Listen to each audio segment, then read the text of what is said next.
Alam mo ba na noong sumabog ang Bulkang Taal noong 2020, nakita ng mga residente ang buong bayan na umuusbong mula sa tubig ng lawa.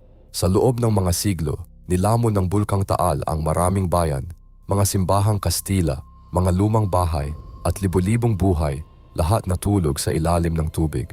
Pero kapag gali ang bulkan, bumabalik ang mga ito.